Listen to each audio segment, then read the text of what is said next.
Hello दोस्तों, मैं रामलाल केवट आप सभी का बहुत बहुत स्वागत करता हूं मेरे यूट्यूब चैनल केवट सर का गणित क्लास में। दोस्तों, इस वीडियो में हम जानेंगे महत्तम समापवर्तक ज्ञात करना या और महत्तम समापवर्तक किसे कहते हैं, ये इस वीडियो में जानेंगे। दूसरी चीज़ जानेंगे कि अपवर्तक विधि से महत्तम समापवर्तक किस तरह ज्ञात किया जाता है। ठीक है, तो महत्तम समापवर्तक से संबंधित बहुत सारी चीज़ें इस वीडियो के माध्यम से आप लोगों को मिलेगा। तो विशेषकर यह महत्तम समापवर्तक से संबंधित बेसिक वीडियो है। इसमें मुख्य रूप से हम महत्तम समापवर्तक होता क्या है और एकदम बेसिक में वास्तव में महत्तम समापवर्तक कैसे ज्ञात करते हैं अपवर्तक विधि से, ये मैं आप लोगों को इस वीडियो में बताऊंगा। और यहाँ पर कुछ प्रश्न लिखे हुए हैं। इन प्रश्नों का उत्तर हम यहाँ पर विभिन्न विधियों से किस प्रकार ज्ञात करेंगे, यह भी मैं इस वीडियो में आप लोगों को बताने वाला हूँ। तो अगर मेरे चैनल में नए हैं तो चैनल को सब्सक्राइब जरूर कर लीजिए, क्योंकि मैं इस अपने चैनल पे जवाहर नवोदय विद्यालय प्रवेश परीक्षा से संबंधित जितने भी प्रश्न आते हैं उन सब का सॉल्यूशन अपने चैनल पे देने जा रहा हूँ इस साल। तो चैनल को सब्सक्राइब जरूर कीजिए, लाइक करना मत भूलिए और अपने दोस्तों में भी शेयर करना मत भूलिए। चलिए, अगर आप लोगों को लगता है कि कुछ टॉपिक पर वीडियो देखना चाहते हैं मुझसे, तो वो टॉपिक आप कमेंट करके ज़रूर भेजिए कि इस टॉपिक से संबंधित हमको सरल से सरल वीडियो चाहिए ऐसे करके, तो मैं उस पर कोशिश करूँगा। ठीक, चलिए शुरू करते हैं। ये है हमारा आज का टॉपिक महत्तम समापवर्तक। तो ये जो महत्तम समापवर्तक शब्द है 3 शब्दों से मिलकर बना है। एक है महत्तम, मह मतलब होता है बड़ा, अब महत्तम माने होता है सबसे बड़ा। महत्तम माने सबसे बड़ा। अब इसमें एक शब्द आता है सम। सम मीन्स होता है समान या बराबर। समान या बराबर शब्द अर्थ होता है। और अपवर्तक, अपवर्तक, अपवर्तक मीन्स होता है गुणनखंड या भाजक। गुणनखंड या भाजक। ठीक है, तो ये अपवर्तक का अर्थ होता है गुणनखंड या भाजक को हम क्या बोलते हैं, अपवर्तक। तो चलिए इसमें जानेंगे कि महत्तम समापवर्तक का अर्थ क्या हुआ कि सबसे बड़ा समान गुणनखंड या भाजक को ही क्या बोला जाता है, लघुत्तम महत्तम समापवर्तक। ठीक, क्या हो गया, सबसे बड़ा, महत्तम यानी सबसे बड़ा, सम यानी समान, अपवर्तक मतलब होता है गुणनखंड या भाजक, जिसको भाग के प्रश्न में भाजक बोलते हैं, उसी को गुणनखंड भी कहा जाता है और उसी को ही अपवर्तक कहा जाता है।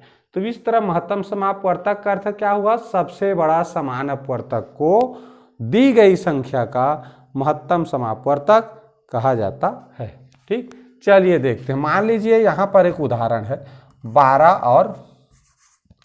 और 36। तो इसका अपवर्तक विधि से महत्तम समापवर्तक कैसे ज्ञात करते हैं ये बताने जा रहा हूं। तो पहले क्या करेंगे, 12 का हम यहाँ अपवर्तक लिखेंगे। अपवर्तक मीन्स गुणनखंड यानी कि भाजक।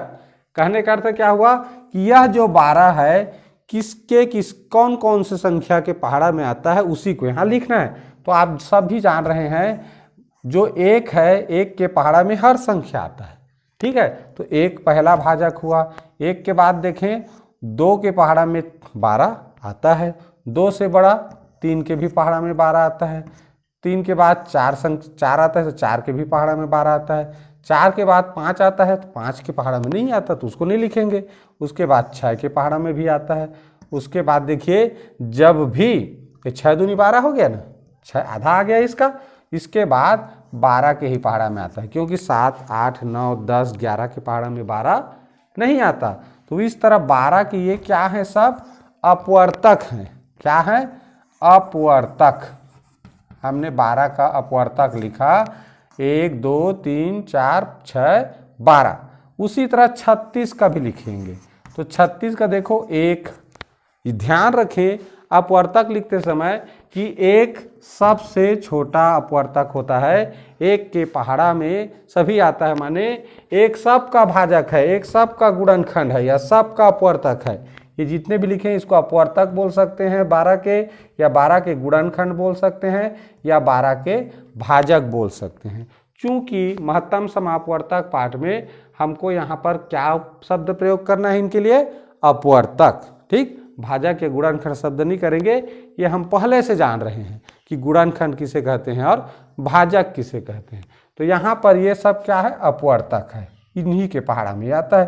अब देखो 36 1 के पहाड़ा में आता है, 2 के भी पहाड़ा में आएगा क्योंकि ये सम संख्या है, 3 के भी पहाड़ा में आएगा क्योंकि देखो अंकों का योगफल 6 3 9 हो रहा है, और 4 के भी पहाड़ा में आता है, 4 नहीं है 36, 5 के पहाड़ा में नहीं आएगा, 6 6 का 36, उसके बाद 7 के पहाड़ा में नहीं आता, 8 के पहाड़ा में भी नहीं आता, उसके बाद 9 के पहाड़ा में, फिर 12 के पहाड़ा में आता है, 12 के पहाड़ा के बाद फिर 13 14 15 16 17 18 के पहाड़ा में आता है, उसके बाद 36 के पहाड़ा में आता है। ठीक है, इस तरह हमने क्या किया, दोनों का अपवर्तक लिखा। अपवर्तक लिखने के बाद क्या करेंगे, समान अपवर्तक छांटेंगे, समान अपवर्तक। तो समान अपवर्तक कैसे छांटते हैं, देखो 1 दोनों के अपवर्तक में है, 2 भी दोनों में है, 3 भी देखिए दोनों में है, 4 भी दोनों में है, 6 भी दोनों में है, उसके बाद ये 12 भी दोनों में है, और उसके बाद कोई संख्या नहीं है। ठीक, तो क्या क्या मिला हमें समान अपवर्तक, 1 मिला, 2 मिला, 3 मिला, 4 मिला, 6 मिला और 12 मिला। देख लीजिए। ठीक, ऐसे संख्या को छांटना है जो दोनों के अपवर्तक लिखे हैं उसमें उपस्थित हो। तो देखो 1 दोनों के अपवर्तक में लिखा था, 2 3 4 6 12। अब इसमें मैं कहूं कि सबसे बड़ा समान, क्योंकि ये समान अपवर्तक है, समान अपवर्तक कौन सा है, तो सबसे बड़ा कहूंगा तो ये तो सबसे छोटा है, ये सभी समान अपवर्तक हैं दोनों के 12 और 36 के, तो सबसे छोटा 1 है और सबसे बड़ा 12 है, तो सबसे बड़ा समान अपवर्तक क्या मिला, 12 मिला। तो इसी को सबसे बड़ा समान अपवर्तक के लिए देखिए क्या शब्द दिया है, महत्तम समापवर्तक, महत्तम समापवर्तक। तो इस तरह हम सबसे बड़ा समान अपवर्तक की जगह में क्या लिख सकते हैं, महत्तम समापवर्तक, क्योंकि इसका यही अर्थ है। तो महत्तम समापवर्तक क्या मिला, 12 मिला। तो इस तरह हमने देखा कि देखिए महत्तम समापवर्तक निकालने के लिए चाहे 2 संख्या दिया हो या 3 संख्या दिया हो या 4 संख्या दिया हो, महत्तम समापवर्तक निकालने के लिए उनका अपवर्तक लिखेंगे, फिर क्या करेंगे, जो दोनों के अपवर्तक को छांटेंगे जो दोनों में उपस्थित है वो हो जाएगा समान अपवर्तक। और समान अपवर्तक लिखने के बाद जो सबसे बड़ा अपवर्तक जो अंतिम में मिलेगा वही क्या हो जाएगा, जो दी गई संख्या है उसका सबसे बड़ा अपवर्तक, यानी कि महत्तम समापवर्तक। तो ये है हमारा अपवर्तक विधि। ठीक, तो इस तरह से हम इसमें महत्तम समापवर्तक ज्ञात कर सकते हैं। चलिए देखते हैं अब और विधि। अब इसी को हम, ठीक है, यहाँ पर एक चीज बताना चाहूंगा, जैसे मैंने यहाँ 12 व 36 का हमने क्या ज्ञात किया, अपवर्तक ज्ञात किया, महत्तम समापवर्तक ज्ञात किया, सॉरी। अब महत्तम समापवर्तक ज्ञात किया तो इसका उत्तर कितना आया, देखें 12। तो याद रखें कभी भी महत्तम समापवर्तक जिन 2 संख्याओं का महत्तम समापवर्तक ज्ञात कर रहे हैं उसमें सबसे छोटी संख्या होगा या इसके अपवर्तक होंगे। जैसे इसके अपवर्तक क्या क्या मिले, 1 2 3 4 6 और 12, ये हो गए इसके अपवर्तक, किसके, 12 के। तो जो दी गई संख्या है 12 और 36, इसका जो महत्तम समापवर्तक निकलेगा वो छोटी संख्या होगा या इसके अपवर्तक में से कोई संख्या होगा, ये निश्चित रहता है। अब ऐसे भी हम ज्ञात कर सकते थे, कैसे, इसका अपवर्तक लिख दिए, हो गया। अब इधर से देखो सबसे बड़ा अपवर्तक इसका क्या है, 12 का 12। अब देखिए ये क्या 12 के पहाड़ा पढ़ने से 36 आता है, तो 12 तिया 36 होता है, इसका मतलब यही क्या है, महत्तम समापवर्तक है। किसका किसका, 12 व 36 का, सीधा ज्ञात कर सकते हैं। ठीक, तो इस विधि से भी आसानी से ज्ञात कर सकते हैं। जैसे लघुत्तम समापवर्त में दी गई बड़ी संख्या का गुणज यानी कि पहाड़ा लिखा जाता है, फिर और जो शेष बचे संख्या है उनसे उनका पहाड़ा पढ़ पढ़ के देखते हैं कि वो संख्या आ रहा है कि नहीं। इसी तरह ये भी है, इसमें क्या करते हैं, इसमें सबसे छोटी संख्या को लिखेंगे और उसका अपवर्तक लिखेंगे इस तरह, और बड़े संख्या तरफ से पीछे से, क्योंकि महत्तम समापवर्तक है, महत्तम यानी सबसे बड़ा अपवर्तक ढूंढना है हमें, तो सबसे बड़ा संख्या तरफ से पढ़ते आना है कि जो और शेष दो संख्या, तीन संख्या, एक संख्या जितने भी हैं वो किसके कौन से संख्या के पहाड़ा में सब आ रहे हैं, फिर वही क्या हो जाता है, उसका महत्तम समापवर्तक हो जाता है। तो यह एक विधि है। ठीक, अब इसमें ध्यान से देखिए, महत्तम समापवर्तक हमेशा जो संख्या दिया है या तो उसमें सबसे छोटे संख्या के बराबर होगा या उससे भी छोटा, यानी कि इसका अपवर्तक उत्तर होता है। ठीक, तो ये ध्यान रखना है। लघुत्तम समापवर्त में सबसे बड़ी संख्या लघुत्तम समापवर्त होगा या उसके गुणज यानी उसका जो पहाड़ा लिखेंगे तो वो जो प्राप्त होगा वो लघुत्तम समापवर्त होता है। और महत्तम समापवर्तक में सबसे छोटा संख्या महत्तम समापवर्तक होगा या उसका अपवर्तक लिखेंगे, उसमें से उत्तर मिलता है। ठीक, तो ये है हमारा महत्तम समापवर्तक ज्ञात करने का। तो इसमें एक चीज क्या मिला हमको, देखिए ये जो महत्तम समापवर्तक मिलता है ये वास्तव में क्या होता है, भाजक होता है। क्या होता है, भाजक होता है। जैसे लघुत्तम समापवर्त मिलता है वो हमेशा भाज्य होता है, मैंने पिछला वीडियो में बताया लघुत्तम समापवर्त से संबंधित में। ठीक है, तो उसी तरह जो महत्तम समापवर्तक जो निकालते हैं हम लोग, ये संख्या भाजक होता है। इसी संख्या से हम दी गई संख्या को भाग कर सकते हैं, यानी 12 से हम 12 को भी भाग कर सकते हैं पूर्णतः और 36 को भी भाग कर सकते हैं। इससे कोई बड़ा संख्या नहीं होता, यानी ये महत्तम संख्या है, सबसे बड़ा संख्या है, इसी से हम दोनों को भाग कर सकते हैं। और 12 से बड़ा और कोई संख्या इन दोनों संख्याओं को भाग नहीं किया जा सकता। ठीक, इसीलिए इसको बोलते हैं महत्तम समापवर्तक। समाप किस लिए, कि दोनों के लिए है, समान है। चलिए अब देखते हैं अगला प्रश्न। ये है हमारा अगला दूसरा प्रश्न। देखें क्या लिखा है, 18, 30, 36। ठीक, तो यहाँ पर 18, 30, 36 का मैं अपवर्तक विधि से ही पहले बता रहा हूँ, फिर उसके बाद अभाज्य गुणनखंड विधि से बताऊँगा। ठीक, देखिए ये 18 का हम क्या लिखेंगे, अपवर्तक। तो 1 से भी भाग जाता है, 2 से भी, फिर 3 से भी, 4 से भाग नहीं जाता, उसके बाद जाता है 6 से, फिर 9 से, फिर 18 से। हम क्या लिख रहे हैं, किसके किसके पहाड़ा में आता है उसको लिखेंगे।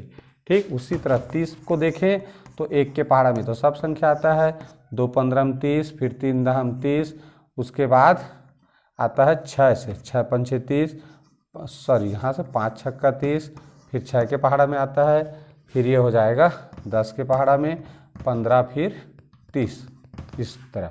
अब देखें 36 का, तो 36 1 के में सब आएगा, 2 से, 3 से, उसके बाद 4 से, फिर 6 6 36, फिर 8 चौक 32 होता, 9 चौक 36, फिर 12 तिया 36, उसके बाद 18 में आता है, 18 दूनी 36, फिर 36 से कम 36।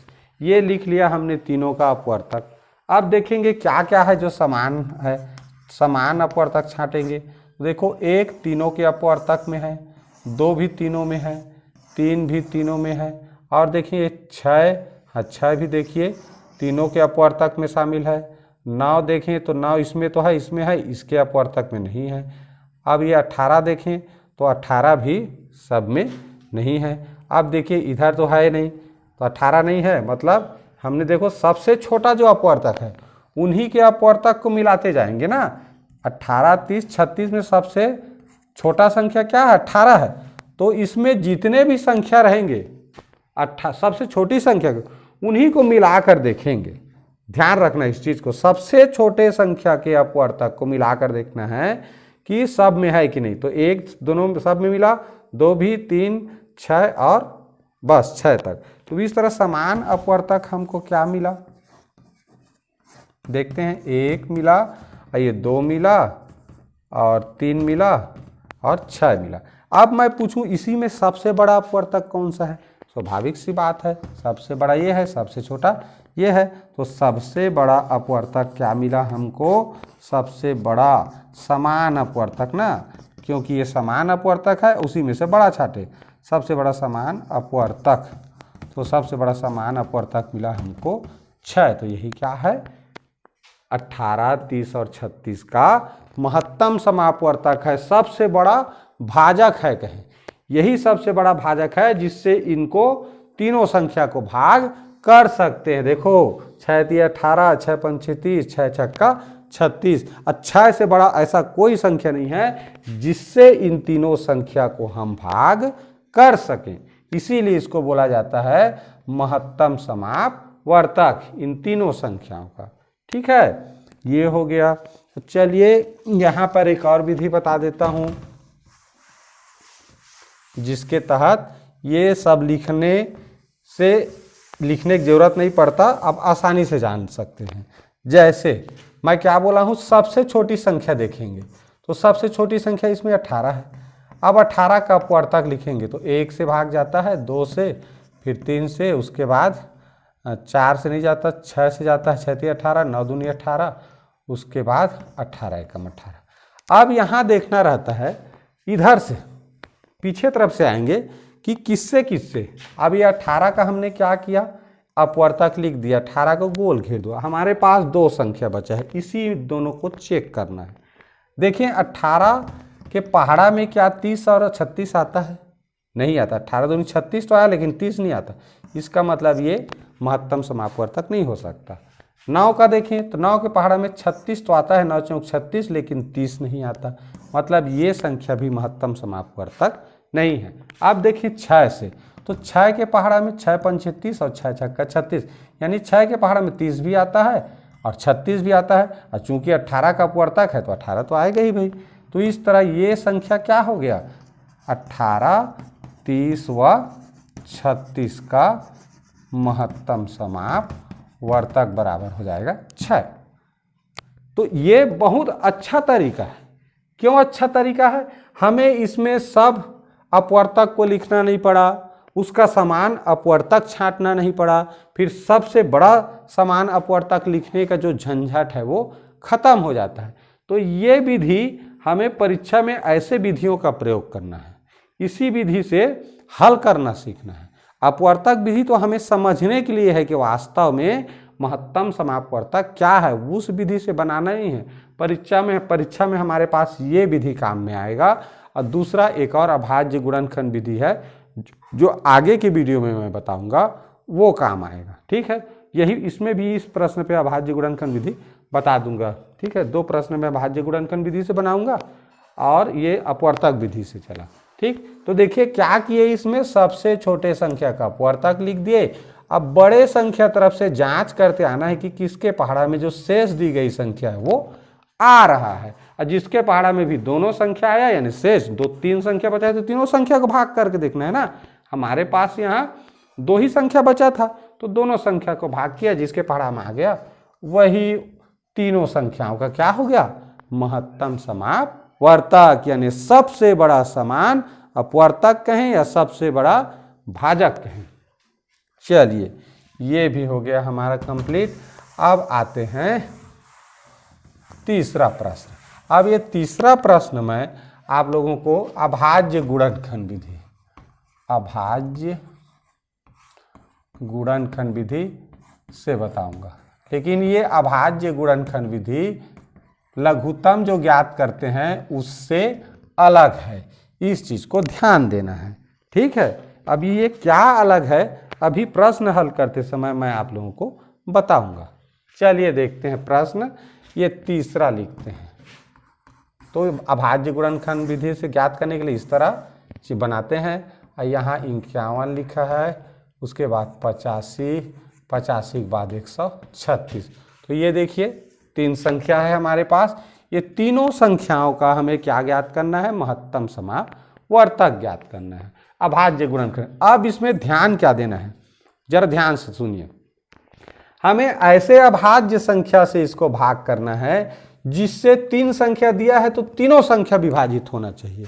ऐसा नहीं कि लघुत्तम में एक संख्या विभाजित हो रहा है तो उसको भाग करते थे, बाकी संख्या जस का तस यानी सेम टू सेम नीचे उतार रहे थे। यहाँ वैसा नहीं करना है, बस यही मुख्य चीज है। यहाँ क्या करेंगे, ऐसा अभाज्य संख्या हमको 2 से शुरू करके, प्रथम से शुरू करके ढूंढना है कि जिससे ये तीनों विभाजित हो। ठीक है, किससे भाग देना है, अभाज्य संख्या। अब देखिए, अगर मैं 2 से विभाजित करना चाहूं तो ये तो होगा क्योंकि ये सम संख्या है, लेकिन ये दोनों नहीं होगा। अब 2 के बाद अगला अभाज्य संख्या क्या आता है, 3। और 3 की विभाज्यता का नियम कहता है कि अंकों का योगफल विभाजित होना चाहिए। देखो 5 1 6, 3 से विभाजित होता है, 8 5 13, 3 से विभाजित नहीं होता। इस तरह 136, तो ये भी 6 3 9 1 10 नहीं हो रहा है। ठीक, अब देखें अब कौन सा अभाज्य संख्या है, 3 के बाद क्या आता है, 5 से ये तो जाएगा, बाकी नहीं जाएगा। 5 के बाद 7, तो 7 से देखें तो ये कितना होता है, 13 7 51, सॉरी ये हो जाएगा 7 से 7 7 49 नहीं होता।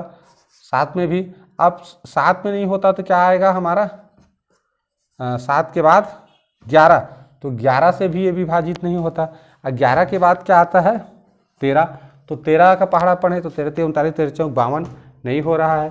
और 13 के बाद क्या आता है, 17, तो 17 से देखें तो 17 से ये 17 तिया 51, 17 पछे 85 और 17 7 8 56 यानी 17 8 136 होता है। देखिए 17 से, तो 17 तिया 51 और ये 17 पछे 85।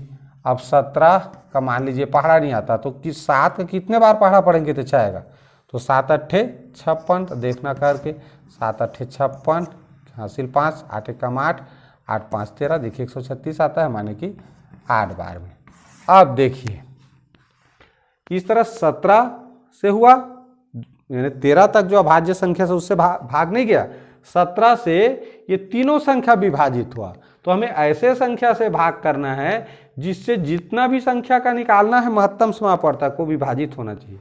तो इस तरह क्या मिला हमको, 3 5 8। अब देखिए ऐसा कोई संख्या है क्या जो तीनों को विभाजित करता हो, तो 2 से तो ये होगा, 3 से ये होगा, 5 से ये होगा, मतलब ऐसा कोई संख्या नहीं है जो तीनों को भाग कर सके। तो इस तरह किससे केवल भाग गया, 17 से। इसका मतलब 17 ही क्या है, ये 51 85 और 136 का महत्तम समापवर्तक है ये। ठीक, तो इस तरह के प्रश्न में इसका एक और तरीका है। जैसे मान लीजिए इसमें प्रश्न में ऑप्शन में दिया है कि 15, बी ऑप्शन दिया है 16, सी ऑप्शन दिया है 17 और उसी तरह डी ऑप्शन दिया है 14। ठीक है, तो यहाँ पर आप लोगों के लिए एक बेहतरीन अगर ट्रिक है पहचानने के लिए, क्या चीज ट्रिक है, तो देखिए यहाँ पर, यहाँ अभाज्य संख्या इसी में से ऑप्शन में से देखना है, तो इसमें देखो कौन सी संख्या से ये तीनों विभाजित हो रहा है उसको चेक कर लो। अब देखो 14 से तो नहीं हो रहा है, 17 से हो रहा है तो 17 अभाज्य संख्या है जी। 16 से भी नहीं होगा क्योंकि ये इकाई में 1 है और 16 तो सम संख्या है। 15 से जिसके इकाई में 5 शून्य हो, 5 हो या शून्य हो, तो इसमें तो 5 है बाकी में नहीं है, तो ये तो हो ही नहीं सकता महत्तम समापवर्तक। 16 हो ही नहीं सकता क्योंकि 16 के पहाड़ा में 1 इकाई में आता ही नहीं है। और 14 के पहाड़ा, 14 भी सम संख्या है, तो ये 14 के पहाड़ा में 1 तो आएगा ही नहीं, तो 17 के पहाड़ा में 1 भी आता है, 5 भी आता है और 6 भी आता है इकाई में। इसका मतलब यही क्या है, आंसर है। तो इस तरह के प्रश्नों में हम जो विकल्प दिए हैं 4 ऑप्शन, इसकी सहायता से आसानी से बना सकते हैं। समझ रहे हैं, महत्तम समापवर्तक। तो ये तो 2 तरीका हो गया। पहला तरीका हमने अभाज्य गुणनखंड विधि से जाना, दूसरा अपवर्तक विधि से, और तीसरा ऑप्शन का प्रयोग करते हुए कैसे आसानी से हम दी गई संख्या का महत्तम समापवर्तक ज्ञात कर सकते हैं। चलिए अब ये है हमारा चौथा प्रश्न। क्या लिखा है देखिए, 37, 111 और 222।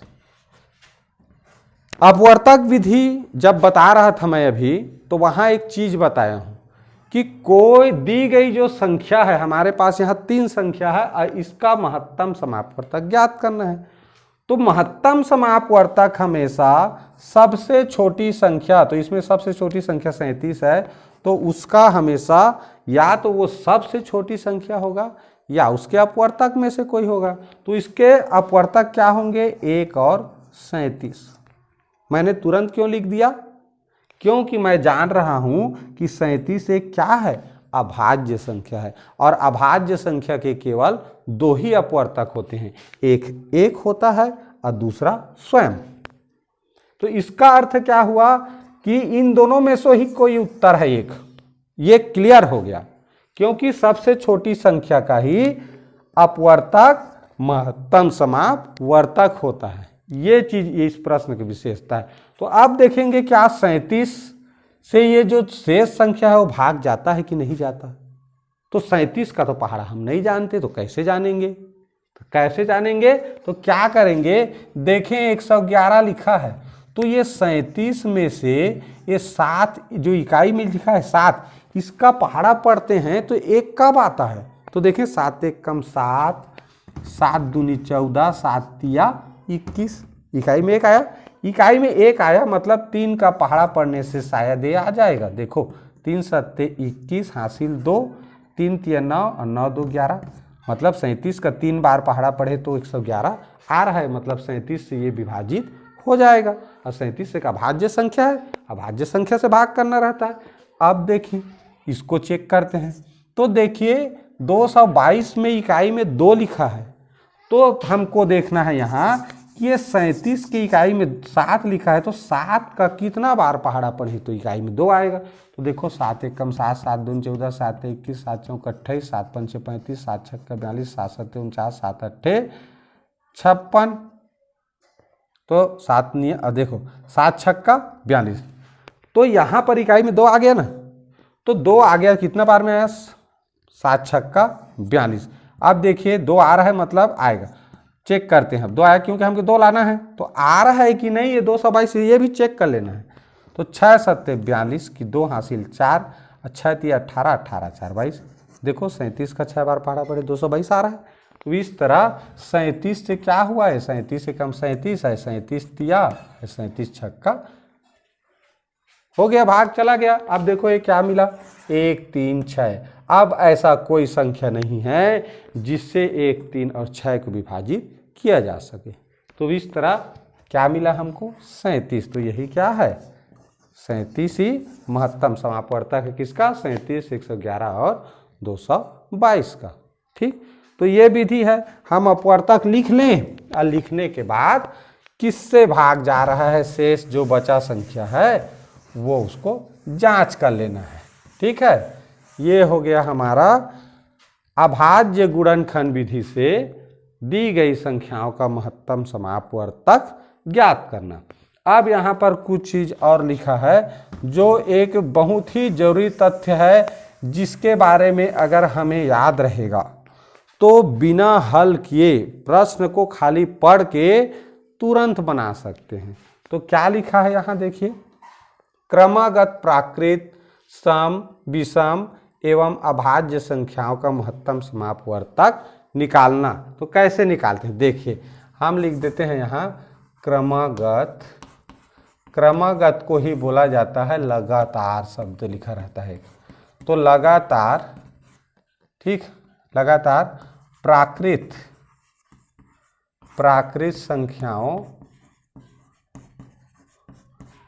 संख्याओं का महत्तम समापवर्तक ज्ञात करना। और दूसरा सम संख्या का, सम संख्या अगर लगातार है तो फिर विषम का, विषम के बाद किसका ज्ञात करेंगे? अभाज्य।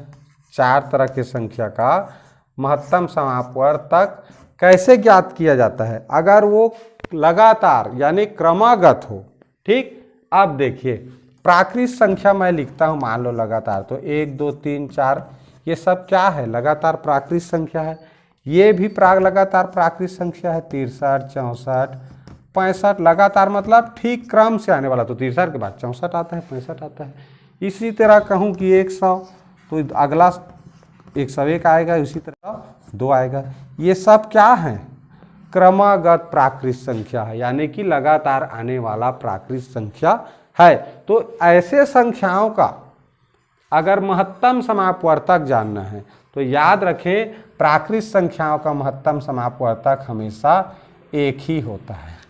देख लीजिए भाई, क्रमागत प्राकृत संख्या का निकालोगे तो मैं क्या बोला हूँ, सबसे छोटा संख्या का अपवर्तक होगा। तो सबसे छोटा संख्या तो 1 है, तो 1 का तो एक ही अपवर्तक है, तो वही उसका क्या होगा, महत्तम समापवर्तक। इसमें देखें, ठीक है, इसमें देखें तो ये, हाँ ये क्या लिखा था, 63, 64, 65। अब 63, 64, 65, तो 63, 64, 65 का अगर अपवर्तक लिखेंगे तो सबसे छोटा 63 है, ठीक है ना। तो 63 का लिखते जाएंगे ऐसे, तो जो 1 है वही सबका अपवर्तक होगा, बाकी अपवर्तक नहीं होता। तो यहाँ आप लोग निकाल के देख सकते हैं, ठीक है। यहाँ मैं शॉर्ट ट्रिक में बता रहा हूँ। तो प्राकृत संख्याओं का लगातार यानी क्रमागत प्राकृत संख्याओं का महत्तम समापवर्तक हमेशा 1 होता है। ये याद रख लें, गांठ बांध के दिमाग में। विषम संख्या भी का भी महत्तम समापवर्तक 1 होता है। कब? जब वो क्रमागत दिया है, लगातार दिया है तब। कैसे? जैसे ये यहाँ पर मैं लगातार, जैसे 1, 3, 5, 7, ये क्या है, क्रमागत विषम संख्या। उसी तरह ऐसे भी लिख सकते हैं, 19 के बाद 21, 21 के बाद 23, 23 के बाद 25, ये भी क्रमागत विषम संख्या है। ये 101, 103, 105, ये भी क्रमागत विषम संख्या है। तो इस तरह क्रमागत जो विषम संख्या है इसका भी महत्तम समापवर्तक हमेशा 1 होता है। ये क्यों जानना जरूरी है? क्योंकि अगर क्रमागत लिखा हुआ है, आप उसको देखकर पहचान गए कि वास्तव में जो संख्या दिया है वो क्रमागत विषम संख्या है, तो वहां पर फिर कुछ सोचने की जरूरत नहीं है, सीधा सीधा उत्तर लिख दो। क्रमागत या लगातार विषम संख्याओं का जो महत्तम समापवर्तक होता है वो हमेशा 1 होता है, ठीक। अगला देखें, अभाज्य संख्या। तो अभाज्य संख्या, क्रमागत या लगातार अभाज्य संख्या भी लिखा जा सकता है। जैसे प्रथम 2 होता है, 2, 3, 5, 7, 11, ये सब क्या है, क्रमागत। उसी तरह मैं 20 से भी लिख सकता हूँ, जैसे 19, 19 के बाद 23, 23 के बाद 29, 29 के बाद 31, ये सब क्या है, क्रमागत अभाज्य संख्या है, ठीक। तो इनका भी जो महत्तम समापवर्तक होता है वो भी हमेशा 1 होता है। क्यों होता है ये जाने भाई। जो अभाज्य संख्या है, जो भी अभाज्य संख्या होता है, या तो उसका अपवर्तक 1 होगा या स्वयं होगा। जैसे 2 का 1 और 2 होगा। अब ये एक और किसी अन्य संख्या से विभाजित होने वाला नहीं है, तो इसका मतलब 3, भाई 3 या तो 1 से जाएगा या स्वयं से जाएगा। तो कैसे होगा इनका? इसलिए ये चीज याद रख लें कि अगर क्रमागत अभाज्य संख्या लिखा है तो उसका हमेशा महत्तम समापवर्तक 1 ही होता है। ये तथ्यात्मक रूप से भी पूछे जा सकते हैं कि क्रमागत अभाज्य संख्याओं का महत्तम समापवर्तक कितना होता है, ठीक। या कोई भी अभाज्य संख्या लिखा हो, कोई भी जगह क्रमागत मत भी हो, जैसे 23 लिख दिया, अब यहाँ लिख दिया 97, तो ये तो क्रमागत नहीं है। तो इनका भी महत्तम समापवर्तक हमेशा 1 होता है। कहने का मतलब क्या हुआ कि अभाज्य संख्याओं का महत्तम समापवर्तक हमेशा 1 ही होता है, चाहे वो क्रमागत हो या मत हो, ठीक। तो ये हो गया। अब आते हैं क्रमागत सम संख्या। तो क्रमागत सम संख्या लिख के देखते हैं। तो 2, 4, 6, 8, उसी तरह लिख दें यहाँ, मान लीजिए 14, 16, 18, 20, और लिख सकते हैं 100, 102, 104। तो ये सब क्या है, क्रमागत सम संख्या। देखिए 1, 2 के बाद 4 आता है सम, 4 के बाद 6, 6 के बाद 8, 14 से शुरू करें अगर तो 14 के बाद 16 आएगा, 16 के बाद 18, 18 के बाद 20, कहीं 100 से शुरू कर देते हैं तो 100 के बाद अगला सम संख्या 102, फिर 104। तो इनका जो महत्तम समापवर्तक है वो हमेशा 2 होता है। याद रखना क्या होता है, 2 होता है, क्योंकि 2 से ये सभी विभाजित हो जाते हैं। देख लो, 2 से होगा, 4 भी होगा, 6 भी होगा, 8 भी होगा। इसका नियम, पहला नियम और क्या बताया है कि सबसे छोटा जो संख्या है उसका अपवर्तक भाजक गुणनखंड, वही महत्तम समापवर्तक होता है। तो 2 का भाजक 1 और 2, तो 2 से तो सब जा रहा है ना, विभाजित हो रहा है, तो इसका मतलब 2। इसका अपवर्तक लिखेंगे तो 1 2, इस तरह लिखेंगे 1 2 7 14। तो देखो 14 से तो नहीं हो रहा है, 2 7 से भी नहीं होता, 2 से। तो इस तरह इसमें पाएंगे आप लोग कि लगातार यानी क्रमागत जब भी सम संख्या लिखा रहेगा तो उसका महत्तम समापवर्तक हमेशा 2 होता है। ये गांठ बांध लो दिमाग में, महत्तम समापवर्तक हमेशा 2 ही होगा, चाहे इस तरह जब क्रमागत सम संख्या यानी लगातार सम संख्या लिखा है तब। ठीक, तो ये हो गया हमारा महत्तम समापवर्तक से संबंधित कुछ महत्वपूर्ण तथ्य जो मैंने आप लोगों को इस वीडियो के माध्यम से बताया। तो आशा है आप लोगों को यह वीडियो अच्छा लगा होगा। अच्छा लगा हो तो प्लीज़ लाइक करना मत भूलिए, और जो कुछ भी और जानना चाहते हैं इस टॉपिक से संबंधित वो कमेंट करके ज़रूर बताइए। अपने दोस्तों में यह वीडियो शेयर जरूर कीजिए। नवोदय विद्यालय प्रवेश परीक्षा की जितने भी बच्चे तैयारी कर रहे हैं उन तक यह वीडियो पहुंचाने का जरूर कष्ट करें, ताकि उनको भी फायदा हो सके। और चैनल में कोई नए हैं जुड़ना चाहते हैं तो इस मेरे चैनल के लिंक शेयर कर दीजिए और उसको सब्सक्राइब करने के लिए कहिए। ठीक है, तो अगले वीडियो में फिर मिलेंगे, और पूरा वीडियो देखने के लिए बहुत बहुत धन्यवाद।